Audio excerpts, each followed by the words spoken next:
Cet épisode est une présentation de l'Université du Québec à Montréal. www.ucam.ca.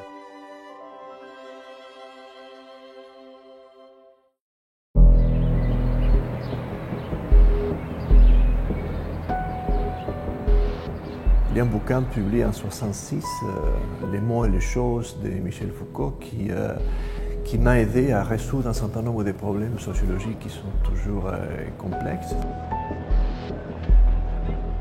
C'est un livre qui nous permet justement de ne pas relier un phénomène à lui-même, de ne pas isoler un phénomène avec une seule discipline, qui, dans le cas de la dépression, par exemple, me permet de relier la façon dont on travaille la psychiatrie, la façon dont on travaille nous-mêmes dans nos vies privées. Ce livre-là nous permet de dire la dépression, pour la comprendre dans son temps, il faut la relier à d'autres phénomènes qui semblent différents, mais qui sont en quelque sorte présents dans la même époque. C'est-à-dire la dépression, si je ne comprends pas la manière dont on travaille aujourd'hui, elle n'a fait aucun sens. Cette semaine, les publications universitaires abordent le sujet de la dépression en compagnie de Marcelo Otero. Professeur de sociologie à l'UQAM, Marcelo Otero est chercheur au sein du collectif de recherche sur l'itinérance, la pauvreté et l'exclusion sociale. Il est avec nous pour parler de son livre « L'ombre portée, l'individualité à l'épreuve de la dépression ». Si on vous demandait d'abord de nous décrire qu'est-ce qui caractérise la dépression. Les sciences qui définissent aujourd'hui la dépression, ce sont toujours la médecine et la psychiatrie, et marginalement la psychologie. Alors la sociologie essaie de remettre en question ces définitions-là. Pour la psychiatrie, la dépression, c'est une maladie du cerveau, c'est-à-dire il y a un déséquilibre au niveau d'un neurotransmetteur qu'il faut rééquilibrer à l'aide d'un médicament qu'on appelle l'antidépresseur, et la dépression se résorbe en quelque sorte. La dépression, médicalement considérée, est en quelque sorte une panne de l'action. L'individu n'a plus d'énergie, l'individu est fatigué, il ne peut plus fonctionner. Parfois, il est triste, ce qu'on appelle l'humeur triste. Il peut avoir des problèmes de sommeil, il peut avoir des problèmes d'appétit, des problèmes aussi de désir. Il peut être déconnecté un peu de ses activités habituelles. Il peut avoir une perte de motivation. Et tout ça, dans une perspective médicale, est relié à un dysfonctionnement, disons, biologique du cerveau. C'est une idée qui est en quelque sorte, pour moi, problématique. L'explication la plus répandue sur les causes de la dépression parle d'un déficit de sérotonine dans le cerveau. Dans votre livre, on vous sent assez réticent par rapport à cette explication. Pourquoi ça? En fait, la raison est très simple. La dépression appartient à un type de phénomène qui n'est pas seulement un phénomène médical, c'est un phénomène social ou sociologique qui peut être comparé avec d'autres formes de maladies, entre guillemets, qui ont apparu à travers l'histoire.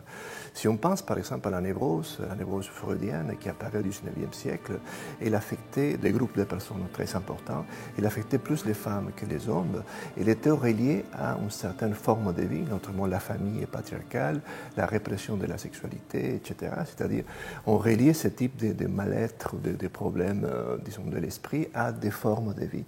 Freud, peut-être, c'est le pionnier qui a essayé de comprendre la névrose en fonction de ce qu'il appelait la blessure civilisationnelle. C'est-à-dire, la civilisation nous fait mal d'une certaine façon, d'une façon spécifique, et la psyché des individus va réagir de telle ou telle façon.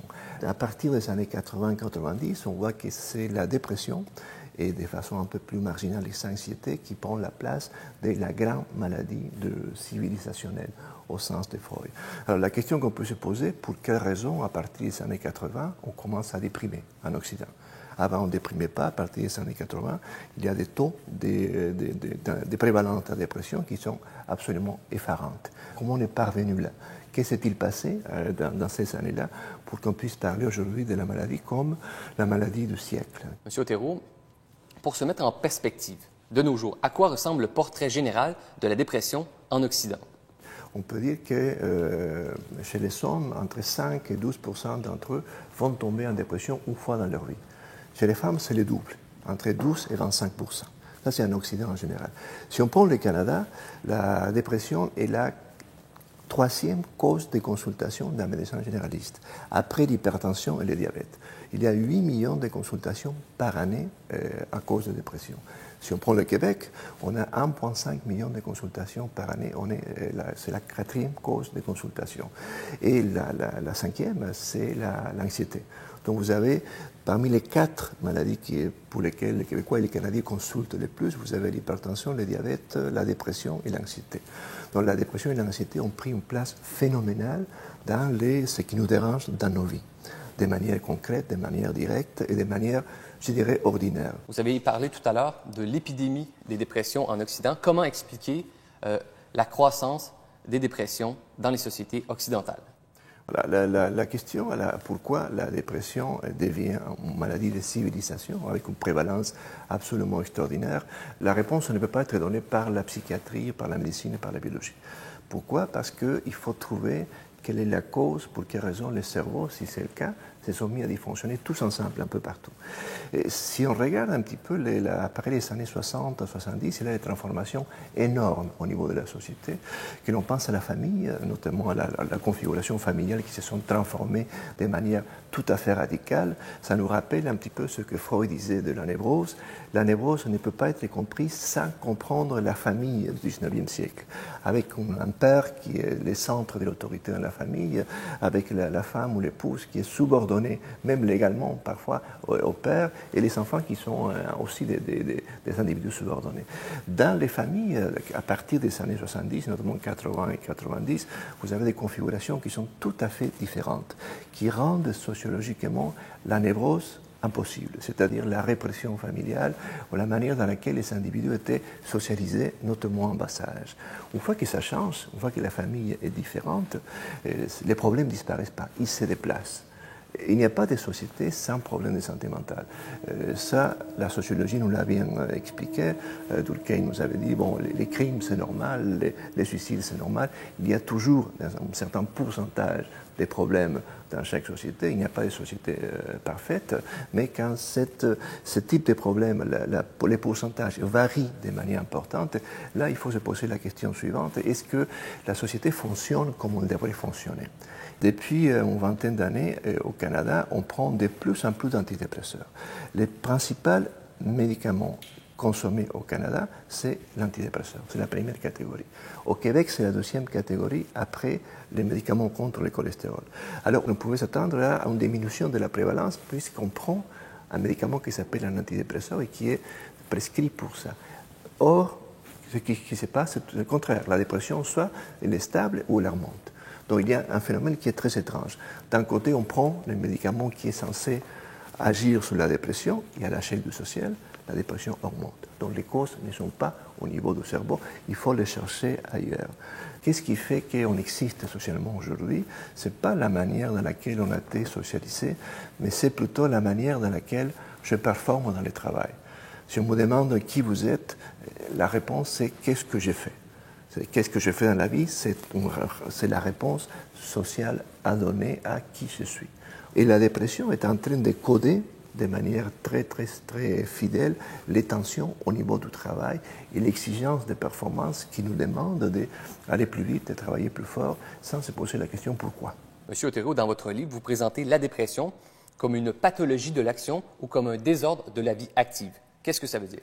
En effet, on peut penser que la dépression, c'est la tristesse. Être déprimé, c'est très triste. Il y a cette expression dans les manuels de psychiatrie qu'on appelle l'humeur triste, qu'on ne sait pas trop ce que ça veut dire, mais on associe à la tristesse, aux pleurs, à la mélancolie, etc. Aujourd'hui, la dépression, telle qu'on la vit à partir des années 80, est plus reliée à un dysfonctionnement de l'action. Qu'est-ce que ça veut dire? Pour être déprimé, ce n'est pas nécessaire d'être triste. C'est-à-dire la principale caractéristique de la dépression, c'est les blocages de l'action. C'est-à-dire je n'arrive pas à fonctionner. Je n'arrive pas à faire ce qu'on me demande de faire. Je ne suis plus un individu actif. Quand on regarde de quoi se plaignent les personnes qui souffrent d'une dépression, ce n'est pas la tristesse qui arrive en premier plan, c'est la fatigue, les manques d'énergie, les problèmes de fonctionnement. Et dans une société, la performance, si vous ne pouvez pas fonctionner, vous êtes socialement parlant mort. Vous n'existez pas. Donc c'est pour ça que la dépression est un drame pour l'individu, parce que l'individu n'arrive pas à fonctionner, notamment dans la sphère du travail. C'est carrément une pathologie de la vie active. Monsieur Otero, tout à l'heure, vous avez évoqué que les femmes étaient plus souvent atteintes de dépression que les hommes. Comment expliquer cette différence?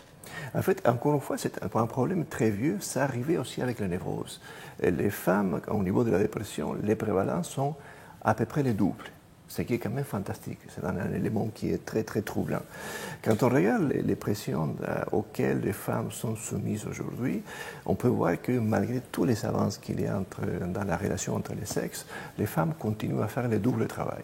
La responsabilité des enfants ou de la gestion, comme on dit en sociologie, du capital social, des relations avec les autres, est encore une fois portée par les femmes. Les femmes ont 2 fois de pression, je dirais, plus que les hommes. Et les femmes ont incorporé les pressions du travail à des pressions qu'elles avaient auparavant. Et disons, s'occuper d'un enfant aujourd'hui, ça implique un certain nombre de choses, un certain nombre de compétences qui parfois étaient par le passé encadré par la tradition. C'est-à-dire, ce n'est pas les grands-parents qui nous donnaient les outils pour élever nos enfants. Il faut aller les chercher dans la psychologie, dans la psychopédagogie.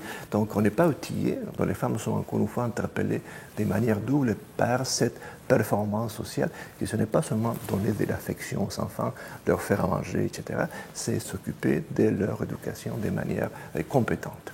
Dans vos travaux, vous avez beaucoup étudié le livre central de la psychiatrie, le manuel Diagnostic et statistique des troubles mentaux. Comment ce manuel a-t-il évolué avec le temps? Oui, en fait, c'est un manuel qui est devenu central aujourd'hui. Quand la première édition qui a été publiée en 1952, c'était un petit bouquin tout frêle d'une centaine de pages avec une cinquantaine d'entités diagnostiques. Aujourd'hui, c'est la référence, pas seulement pour la psychiatrie, mais aussi pour la psychologie, pour la médecine et aussi pour le travail social. Tout le monde a un DSM dans son bureau, moi j'en ai plusieurs, tout le monde en a. Et ce livre-là a une importance fondamentale. Ce qui est intéressant, c'est que ce livre-là va être imbibé des tendances théoriques de chaque époque. Le DSM-1 de 1952, c'était un texte où on mettait l'accent sur la maladie mentale comme une réaction à l'environnement. La notion de stress était déjà là. Les problèmes de santé mentale étaient en réaction, disons, à des problèmes environnementaux. L'idée de réaction était partout dans les manuels. Dans le DSM-2 de 1968, vous avez une influence très forte de la psychanalyse à l'américaine, la psychologie du moi en général. Et on a, par exemple, l'explication des conflits intrapsychiques un peu partout. Et dans le DSM-3 en 80, c'est une véritable révolution. C'est-à-dire, on essaie de dire, on va enlever toutes les théologies du manuel, on ne va pas dire quelles sont les causes des maladies mentales, et on va tout simplement les décrire. On va fournir aux cliniciens, aux psychiatres, aux médecins généralistes. Par exemple, je parle des médecins généralistes parce que la dépression, elle est diagnostiquée 80% par des médecins généralistes, pas par les psychiatres. Et 80% des fois, ce sont les généralistes qui vont prescrire des médicaments antidépresseurs. Donc c'est très important d'avoir un outil diagnostique souple qui me permette de, en quelques minutes, poser un diagnostic, par exemple, de dépression. Quand vous lisez, par exemple, le diagnostic de la dépression dans le DSM-3, vous vous identifiez. Parce que c'est un certain nombre de thèmes qui sont en lien avec la façon dont on vit aujourd'hui. Si j'avais lu, par exemple, la définition de la névrose obsessionnelle, là, vous vous sentez un petit peu en décalage parce que ce n'est pas le même type de société. Le DSM-3 a l'avantage, disons, empirique d'avoir été alimenté par beaucoup d'études épidémiologiques très, très intéressantes et très sérieuses qui peuvent nourrir de manière, avec des données actuelles, la consistance des diagnostics. Et le DSM va permettre à des praticiens très, très élargis de pouvoir faire ce qu'avant était relativement compliqué. C'est-à-dire, parfois, les cliniciens, ils devaient tabler sur son expérience pour poser un diagnostic. Aujourd'hui, à peu près n'importe qui, ne serait-ce que sur Internet ou avec un manuel, un DSM, peut très rapidement savoir s'il est déprimé ou pas. Et ce qui est intéressant, c'est que la plupart des fois, les gens qui vont voir un médecin généraliste savent déjà qu'ils sont déprimés. C'est-à-dire que le diagnostic est dans l'air, il flotte, disons, dans l'entrevue clinique, et la personne va presque aller chercher une confirmation de ce qu'elle sait déjà. C'est pour ça qu'on voit que la dépression est sociale, elle est institutionnalisée, au sens où on sait de plus en plus de quoi il s'agit. Et ça explique aussi son succès, puisque tout le monde sait, puisqu'il est en quelque sorte banalisé, puisqu'il est partout, c'est quelque chose qui n'est plus étranger. C'est une maladie, comme on disait à l'époque, des normaux ou des gens ordinaires. C'est-à-dire on n'a pas la dépression statistiquement, va toucher une personne sur 4, une personne sur 5, ça dépend des enquêtes, mais il va toucher des personnes qui, jusqu'hier, travaillaient, avaient une famille, étudiaient, avaient une vie tout à fait ordinaire. Il ne faut pas forcément avoir un passé trouble, avoir une enfance désastreuse, avoir subi des épreuves énormes pour être en dépression. Il suffit d'être une personne ordinaire pour être acceptable, si vous voulez, à la catégorie de dépression. Monsieur Otero, c'est une question qui peut sembler banale, mais de nos jours, est-ce que les psychiatres sont les personnes les mieux placées pour prendre en charge les gens qui sont atteints de dépression? En fait, il y a un problème aussi de nombre. Au Québec, vous avez 1000 psychiatres environ. Trouver un rendez-vous avec un psychiatre, ça relève de l'exploit. Il faut être dans son liste d'attente. Ce n'est pas si facile de trouver un rendez-vous avec un psychiatre. D'un autre côté, si vous regardez les psychologues, vous avez 10 000 psychologues au Québec. Et 10 000 psychologues diplômés. Vous avez toute une série d'autres cliniciens qui sont thérapeutes au sens large du terme. Donc d'abord, il y a un problème de nombre. C'est-à-dire, si la dépression est devenue un problème au niveau de sa prévalence très répandu, les psychiatres ne peuvent pas s'en occuper parce qu'ils ne sont pas assez. Donc c'est un problème socio-professionnel. Donc ce qui vient à la rescousse, en quelque sorte, sont les médecins généralistes, parce qu'il y en a beaucoup plus et parce qu'il y a un accès plus direct. Donc la dépression est devenue un problème, entre guillemets, normal, général, qui est traité par les généralistes. Donc déjà, il y a un problème. Ils ne sont pas des spécialistes pour traiter ce type de problème. Mais pour des raisons socio-professionnelles, parce qu'il n'y en a pas assez de psychiatres, ce sont eux qui s'en occupent. Mais le rôle des médecins, ce n'est pas tant de traiter la dépression, mais c'est de donner un médicament. Un diagnostic est posé, pas plus de 20 minutes, vous pouvez sortir du cabinet du médecin avec votre prescription. C'est ça le rôle des médecins généralistes, c'est de prescrire des antidépresseurs plutôt que de traiter la dépression. Les psychologues sont plus formés pour les thérapies, par exemple, pour faire un certain nombre d'échanges à travers la parole, etc. Mais ils ne peuvent pas prescrire. Et ils ne peuvent pas non plus donner des congés de maladie. Donc, de ce point de vue-là, si quelqu'un a des problèmes de dépression, il doit arrêter de travailler, aller voir un psychologue. Ça ne fonctionne pas pour que vos assurances salaires, par exemple, puissent vous couvrir.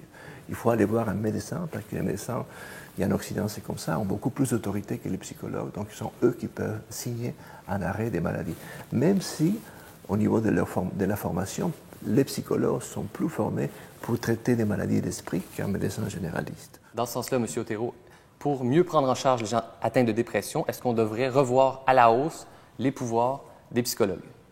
En fait, je pense que non, pour une raison très simple. Puisque là, il y a une pression très forte pour prendre un médicament, et on pense que si vous prenez un médicament, le problème est résolu, et on les voit à l'échelle du social que ce n'est pas le cas. Si on donne les pouvoirs de prescription aux psychologues, tout ce qu'on va réussir à faire, c'est de trouver des déprimés chroniques, des gens qui vont prendre des médicaments jusqu'à la fin de leur vie. Il y a beaucoup de personnes qui deviennent des consommateurs chroniques des médicaments sans régler le problème. J'insiste, la prévalence de la dépression, depuis que les antidépresseurs sont sur le marché, n'a pas diminué. Donc il faut se poser la question sur la vraie cause de la dépression. Et on voit que vous remettez souvent en question le paradigme biomédical dans vos travaux. Comment vos collègues non sociologues reçoivent votre remise en question du paradigme biomédical? Parfois, ils le reçoivent bien, parfois, ils le reçoivent mal, ça dépend de qui. Mais je vais souvent dans des facultés de médecine, par exemple, faire des conférences auprès des psychologues aussi.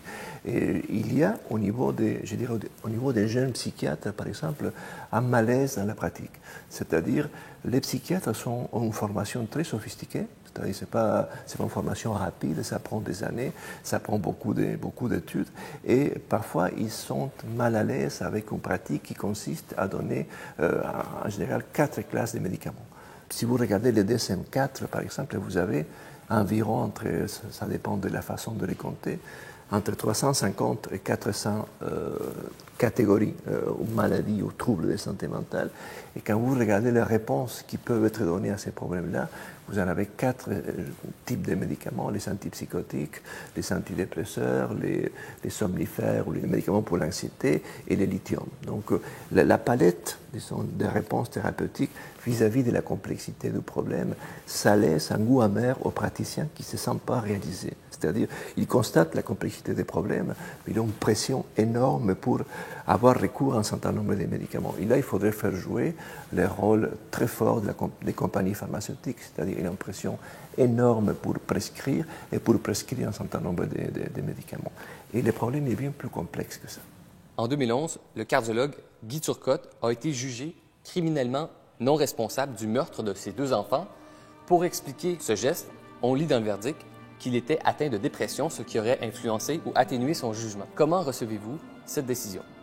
En fait, il y a 2 façons de recevoir ça. D'abord, on n'est pas étonné parce que la santé mentale explique tout.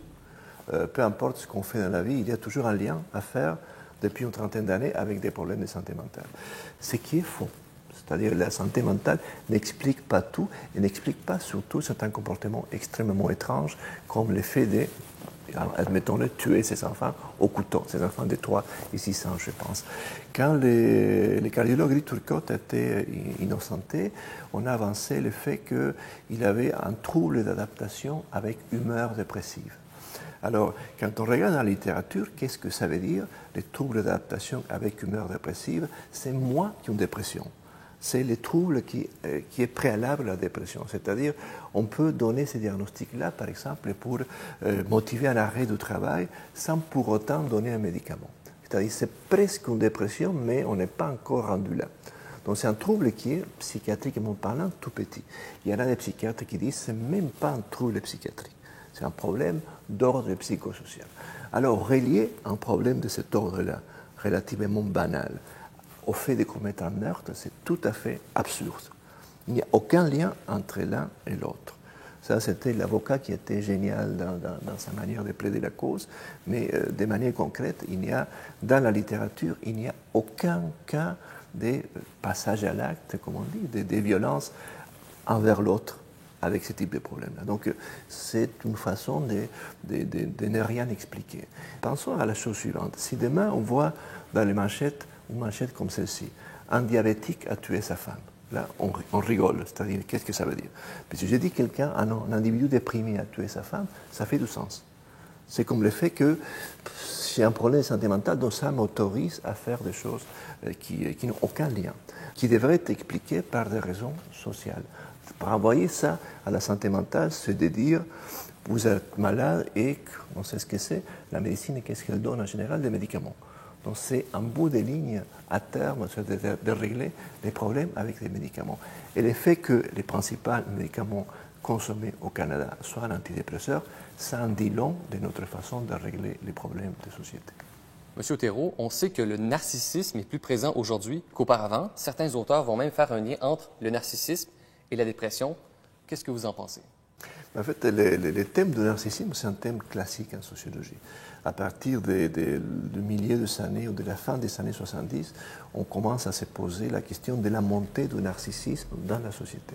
Il y a un certain nombre de livres comme celui de Christopher Lasch ou Richard Sennett ou Gilles Lipovetsky en France qui essaient de montrer justement que les personnalités en général deviennent plus narcissiques et que ça pose des problèmes au niveau psychologique mais aussi au niveau social et politique.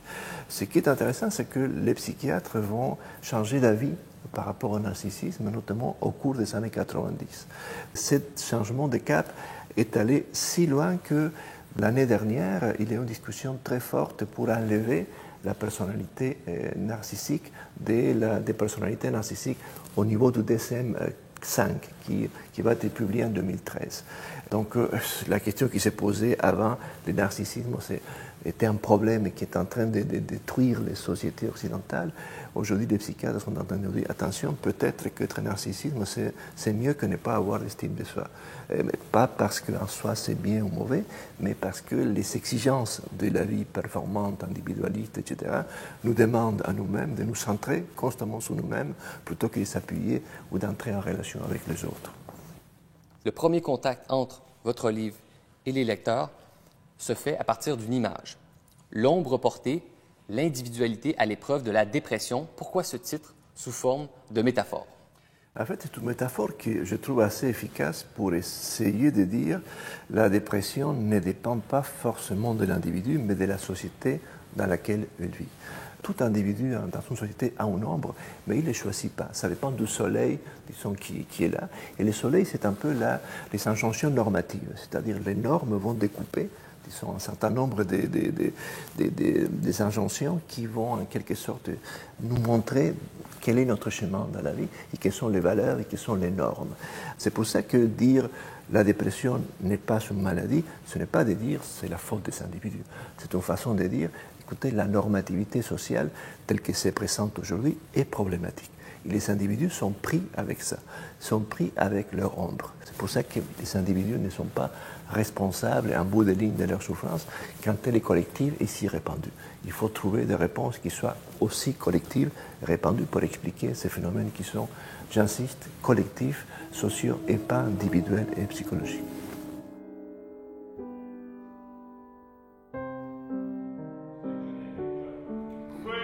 Alors il y a cette idée fausse que les individus sont de plus en plus différents, donc ils n'ont pas de rapport les uns avec les autres. Aujourd'hui, on ne prend pas au sérieux la dépression dans sa dimension sociologique et on le voit de manière très claire par la réponse qui est donnée, c'est-à-dire les médicaments.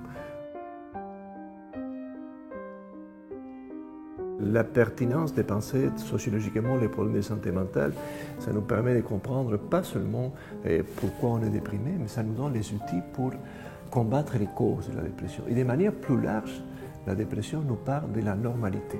C'est-à-dire la dépression nous parle de la manière d'être l'individu aujourd'hui et de l'exigence sociétale qui est faite à chacun d'entre nous. Aujourd'hui, si on n'enlève pas les conditions de possibilité de la dépression va continuer et on va continuer à prendre des médicaments sans résoudre les problèmes.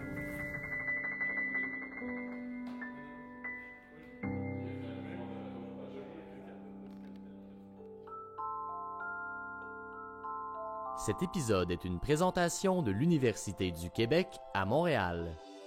www.uqam.ca